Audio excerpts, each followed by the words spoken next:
अस्सलाम वालेकुम। मौला मुत्तक़ियान मौला इमाम अली अलैहिस्सलाम नहजुल बलागा की हिकमत 133 में फरमाते हैं कि दुनिया असल मंजिल करार के लिए गुज़रगाह है।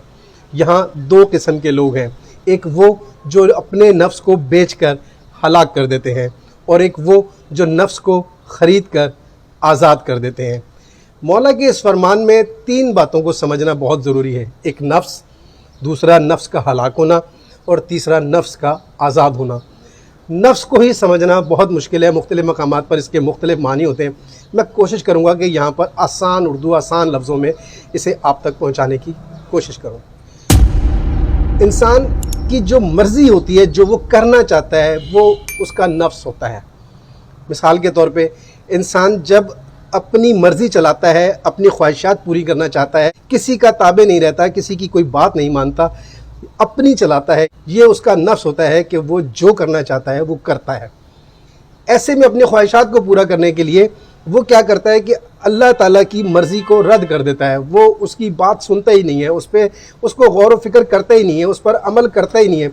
वो शायद ये सोचता है कि अगर मैंने अल्लाह के अहकामात को पढ़ लिया या सुन लिया या समझ लिया तो मुझ पर अमल करना भी वाजिब हो जाएगा, इसलिए मैं उसको सुनता ही नहीं, मैं उनको समझने की कोशिश ही नहीं करता। इसी तरह से क्या होगा कि एक ही गुनाह का मिलेगा कि ये आपने सीखा ही नहीं, आपने समझा ही नहीं।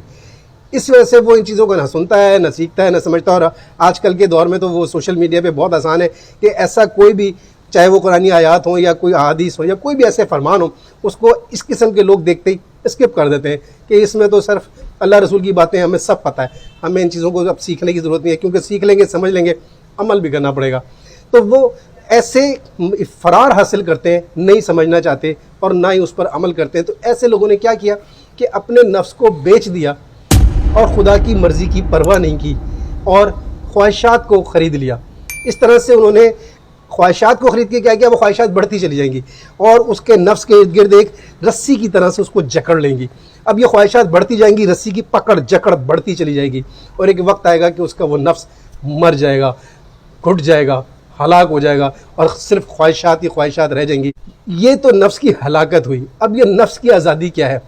जो शख्स खुदा की मर्ज़ी को मुक़द्दम रखता है, उसके अहकामात को सुनता है, समझता है, पढ़ता है, गौर व फिक्र करता है, उन पर अमल करता है, जिन बातों से उसने मना किया उनको छोड़ देता है।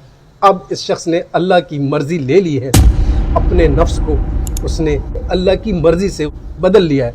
अब क्या होगा कि ये शख्स जब भी कोई काम करने लगेगा, कोई मामला करने लगेगा, कोई बात, कोई फ़ैसला, कोई भी कुछ ऐसा काम करेगा, वो सबसे पहले उस अल्लाह की क्या मर्ज़ी है उसको मुक़द्दम करेगा, उसको सामने रखेगा, उस पर अमल करेगा और बाकी हर किस्म की जायज़ और नाजायज़ चीज़ों को या जो भी उसकी ख्वाहिशात होंगी या वो जो चाहता होगा उन पर अमल नहीं करेगा।